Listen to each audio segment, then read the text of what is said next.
Watawinegi con su, Watawinegi guanaga, Watawinegi con... Si te quieres gozar, sopas de burro cansado has de tomar. ¡Ey! ¡Veña, dalle!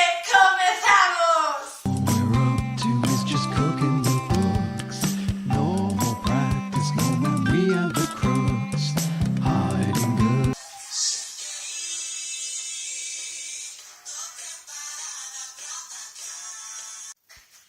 Benvidos todos a Cociñando Conciencia. Sí, cheguei, estou preparada para atacar con este décimo vídeo, con esta décima receita da canle na que imos afondar nunha das receitas máis enxebres, máis arcaicas, que máis lembranzas me trae da miña infancia, das miñas tardes con meu abobo, un bico alá onde estés, un recordo moi agarimoso, e que tantas cousas bonitas me trae ao maxín e aos recordos desa nena que fun, que son as sopas de burro cansado. Este tipo de cociña de aproveitamento que se facía antigamente, na que se aproveitaba o pan amaecido, é dicir, ese pan que xa levaba pois 2-3 días dende que se mercaba, o que se facía, que estaba duro, que estaba seco, que non podía comerse xa, e que pois aproveitaba para facer unha especie de merendola, unha larpeirada, unha lambonada,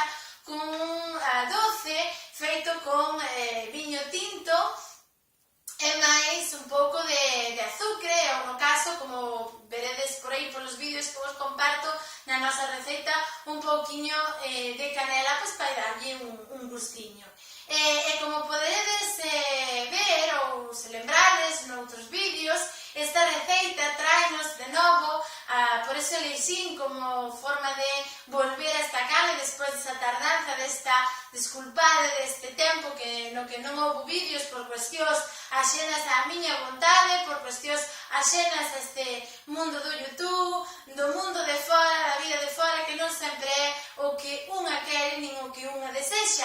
E que queríamos afondar de novo, pois que son o caso da retrogradación do amidón, do amido, no caso do pan, do amido do trigo, que é o que provoca que perda esa umidade, esa auga, cando está en estado fresco, co paso do tempo, co paso dos días, e que quede máis seco e moito máis duro, non? E que cando pois engadimos ese doce ou almíbar co viño e con o azucre, pois facemos que se dispoña moito máis moliño, non? Que o remollemos e que quede moito máis digerible.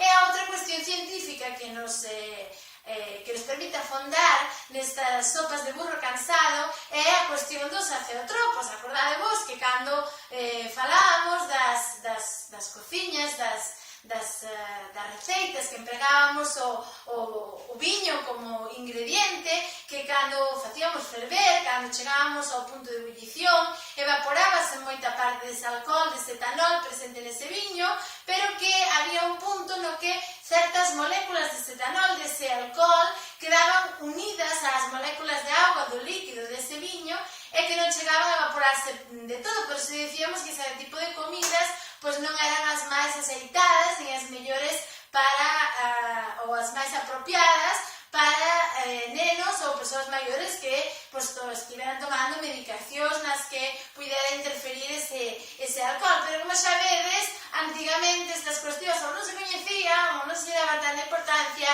e consumíase de xeito familiar, de xeración en xeración, como era o meu caso, entre meu avó e máis eu, como un tipo de disfrute de merendola, de merenda larpeirada, lambonada, para aproveitar ese pan amanecido ou ese pan que xa había pasado uns días dende que se fixera ou se mercara.